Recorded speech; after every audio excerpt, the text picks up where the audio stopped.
एक राज्य में एक बुद्धिमान राजा राज करता था।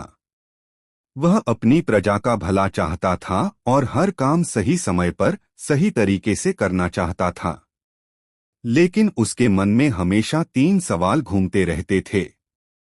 पहला सवाल, सबसे सही समय कौन सा होता है। दूसरा सवाल, सबसे जरूरी व्यक्ति कौन होता है। तीसरा सवाल, सबसे जरूरी काम कौन सा है। राजा ने इन सवालों के जवाब के लिए बड़े बड़े विद्वानों को बुलाया, लेकिन हर किसी का जवाब अलग था। कोई कहता भविष्य की योजना बनाना सबसे जरूरी है, कोई कहता राजा स्वयं सबसे महत्वपूर्ण है। राजा संतुष्ट नहीं हुआ। एक दिन उसने सुना कि जंगल में एक साधु रहते हैं जो बहुत ज्ञानी हैं।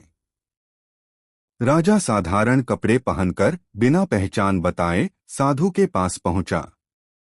साधु उस समय अपने खेत में खुदाई कर रहे थे। राजा ने अपने सवाल पूछे, लेकिन साधु चुपचाप काम करते रहे। राजा ने साधु की मदद करनी शुरू कर दी। कुछ समय बाद अचानक एक घायल आदमी वहां आया और बेहोश होकर गिर पड़ा। राजा और साधु ने उसकी मरहम पट्टी की, खून रोका और उसकी जान बचाई। जब शाम हुई, घायल आदमी को होश आया। उसने राजा के सामने हाथ जोड़कर माफी मांगी।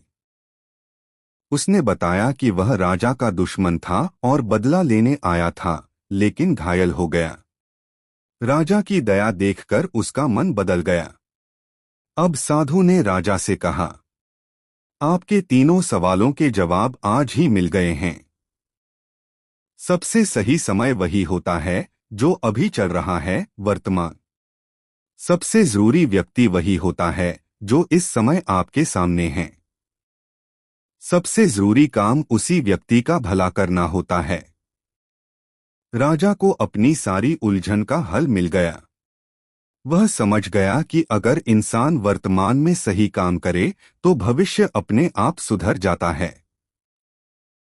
राजा खुशी खुशी अपने राज्य लौट आया और जीवन भर इन 3 बातों को याद रखकर राज करता रहा।